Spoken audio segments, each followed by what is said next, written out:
everybody, welcome to Vegas Tips and Tricks. Today we're going to talk about how to choose the right hotel. And today we're going to focus on budget hotels. There's a lot of times when people ask me, where should we stay? Where's a good deal? That's what they're looking for. Looking for an inexpensive place to lay their head. As I've mentioned at times in the past, exactly where you stay on the Las Vegas Strip is not as important as the sort of general location, because the vast majority of you are not going to spend a lot of time in your rooms anyway. So we're going to talk this week about budget motels or budget hotels, and next week we'll talk about some additional hotel choices. And for today I'm going to focus in on the Las Vegas Strip, and I'm going to talk about 7 hotels which, with caveats in most instances, I can recommend for the budget traveler. And I'm going to start out right in the middle of the Strip, the hotel I consistently recommend to people who ask me where should I stay, and that is Bally's. And there's 2 big reasons why. One, the rooms here are nice, big, well-appointed, comfortable. Most have been renovated fairly recently. It's a nice place with nice rooms, and it's right smack dab in the center of where you want to be, across from Caesar's Palace, Bellagio, attached by a walkway to the Paris Hotel and Casino, right next to the Cromwell. It's a great location. It's as good a location as you can find. And for half, a third, a fourth of the price you would pay if you stayed at one of the neighbors. Is it the most exciting place on the Las Vegas Strip? No, it isn't. I'm not a big fan of the casino. There's not a whole lot going on there. There's not a whole lot of interesting places to eat or drink there at Bally's. But again, you're so close to a number of other properties. Paris is practically, if you're staying at Bally's, you're practically staying at Paris as well. You can take advantage of any facility at Paris, and it's really like one hotel complex. So you can take advantage of the facilities at your nicer neighbor while paying a budget price. And there are a number of additional food and beverage options now out the front door at the Grand Bazaar shops. I know a lot of us weren't that excited about the Grand Bazaar shops, but I think it's kind of growing on us, and there are some interesting places to eat and drink, some little shops there. So you're not isolated. You're not at a cheap hotel somewhere and you can't get anywhere else, and there's a few of those. There are a couple of more properties located very close to Bally's, also owned by Caesars, not a sponsor of this video, which also make a good choice. The Flamingo, with some reservations. I would stay at the Flamingo. I would try to make certain if I stay at the Flamingo that I get one of their newly remodeled Flamingo rooms. They just have remodeled these in the last year or 2. I would avoid the old Fab rooms or the Go rooms, which are all a decade or more in the past. So it's not that those rooms are necessarily dirty or they don't function, but they're worn around the edges, and just they don't compare, in my opinion, to what you could get over at Bally's or to the newly remodeled rooms there. One big advantage the Flamingo has over Bally's is a much more of a Vegas-style, fun, party atmosphere, particularly as far as the pool is concerned. Bally's and Paris both have kind of a concrete block kind of pools, so they're not that exciting. But Flamingo has a much more sort of resort-style pool. Has a younger vibe. The whole place just feels a little more fun. At least it does to me. Again, not a lot of great food and beverage options on site unless you're a big Jimmy Buffett fan. You can go over to Margaritaville. That's cool, I guess. But you're right next to the Link Promenade, which has dozens of shops, restaurants, bars. So many you probably couldn't visit them all if you tried. So you're in a good location still. You're practically still right on the corner there. The only difference is the Cromwell is actually on the corner, and that's a fun little casino. Kind of an expensive place to stay, but again, nothing that says you can't play there. You're, a minute out the door from the Flamingo. Also, the Link. which used to be the Imperial Palace and then briefly the Quad, and never a favorite of mine, but since they remodeled it, the LINQ is okay. The rooms are all recently redone, so they're in pretty good shape. They're small-ish, but stylish, I will say. The property itself, it seems a little odd there. Everything's kind of stretched out. It doesn't really have a kind of a center to it. There are some kind of fun restaurants. You have Guy Fieri has a place there. You have the Hash House A Go-Go. You have the reincarnation of the old O'Shea's right there on site, as well as like a Mexican restaurant, snack bar, that kind of stuff. But again, you're right there by the LINQ Promenade. So it's kind of a fun, kind of a young vibe, a little bit more upscale probably than the Flamingo is next door.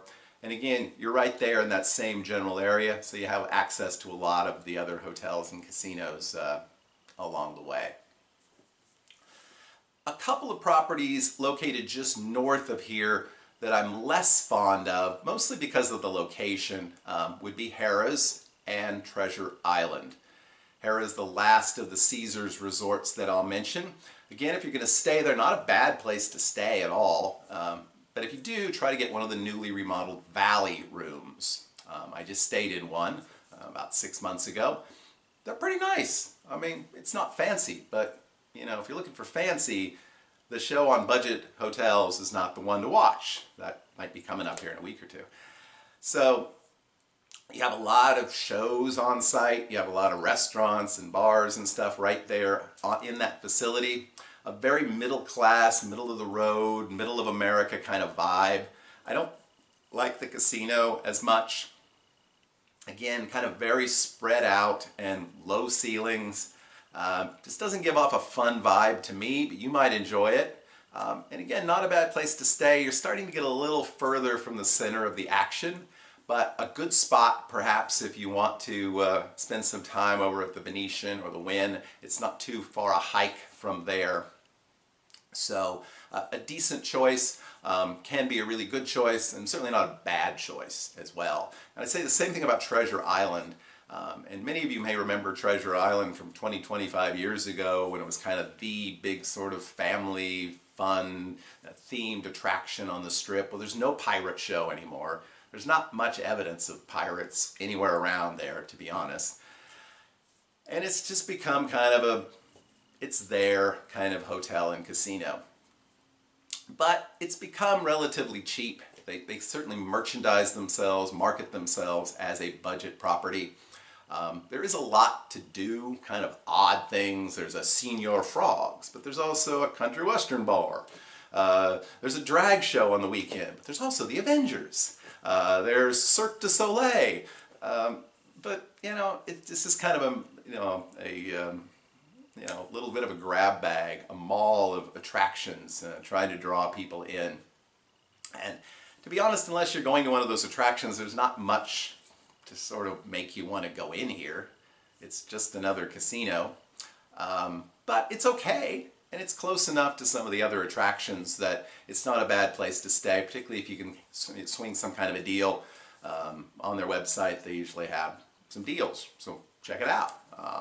And there's even some where you don't have to pay the resort fee, which saves you like 30 bucks. And you know, if you're paying 30 bucks for the room and 30 bucks for the resort fee, that's a big chunk. So we'll talk about resort fees sometime, but don't get me started today. So there's 5 pretty good choices, sort of center north strip. I'm going to talk about 2 more properties that I'll recommend with reservations. And that would be down on the south end of the strip. And those 2 properties would be Excalibur and Luxor. I wanted originally to start this week's episode talking about expectations versus reality. And the reality being that you can find a bad room at a great hotel, and you can find great rooms at sort of mediocre or bad hotels.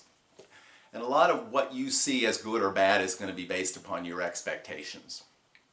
If you're sort of a working class sort of guy that's used to road tripping it and staying at the Motel 6 or the Super 8 or the Days Inn, then guess what? most of the hotels you're going to see in Las Vegas are going to wow you. You're going to be like, this is great. On the other hand, if you're a business traveler who's used to staying at the Waldorf Astoria or the Four Seasons or the W, or you fill in the blank. I don't stay at all those places, so I don't know what they're all called. But if you're used to that, then a lot of hotels on the Las Vegas Strip are going to disappoint you. And so I think that's where you start thinking about places like Luxor and Excalibur. First off, these are huge hotels. To me, they're in a bad area, not a dangerous area, but I don't want to be that far south on the Strip. If you like that part of the Strip, if you're going to spend a lot of time on that part of the Strip, you like the casino at Excalibur, Luxor, Mandalay Bay, MGM Grand, whatever, hey, everybody's got a different perspective. So if you have a love of that area, if you're going to spend time down in that area, they're not bad choices. Now there are some cruddy rooms, but by and large the reviews that I see are, it's an okay place to stay in an area that you may or may not want to stay in. You are going to see a lot more kids, a lot more families. I said, to me, the casino, the public areas of both of the properties are, I'm never really motivated to spend any time there, but it's not a bad base of operations.